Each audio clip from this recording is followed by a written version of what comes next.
তীব্র তাপদাহের পর বেশ কয়েকদিন ধরে কিছুটা স্বস্তি ফিরেছে রাজধানীতে। সূর্যের প্রখরতার সামনে মেঘের আস্তরণ কিছুটা তাপমাত্রা কমিয়েছে। গেল সপ্তাহে প্রায় প্রতিদিনই বৃষ্টির দেখা মিলেছে শহরে।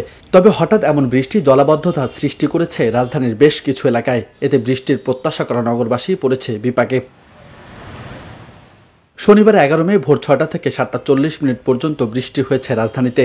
এতে মিরপুর, কাজীপাড়া, শেওড়াপাড়া, ভাসানটেক সহ ঢাকা কলেজ এলাকায় জলাবদ্ধতার সৃষ্টি হয়েছে। জলাবদ্ধতার কারণে ভোগান্তিতে পড়েছে শিক্ষার্থী ও পথচারীরাও। বাসার ওখান দিয়ে অনেক পানি ছিল, সকালের দিকে এর জন্য আসতে পারতেছিলাম না স্কুলে। পরীক্ষা দিতে অনেকটা লেট হয়ে গেছে আমাদের। পরীক্ষার জন্য এখানে যাইতে হয়েছে, না হলে কখনোই যাইতাম না। আজকে লেট হয়েছে দেখা ম্যাম আমাকে অনেক বকা দিছে। এর মধ্যে পরীক্ষাও বেশি ভালো হয়।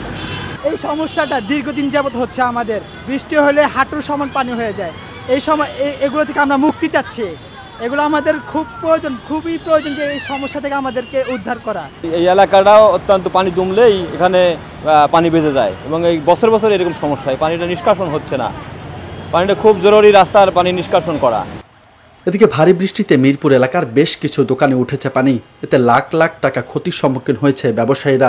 স্থানীয়রা বলছেন, সিটি কর্পোরেশনের নজরদারি না থাকায় প্রতি বছর এমন ভোগান্তিতে পড়তে হয় নগরবাসীকে। 1 ঘন্টা 2 ঘন্টা বৃষ্টি হইলেই পানি উঠে যাচ্ছে।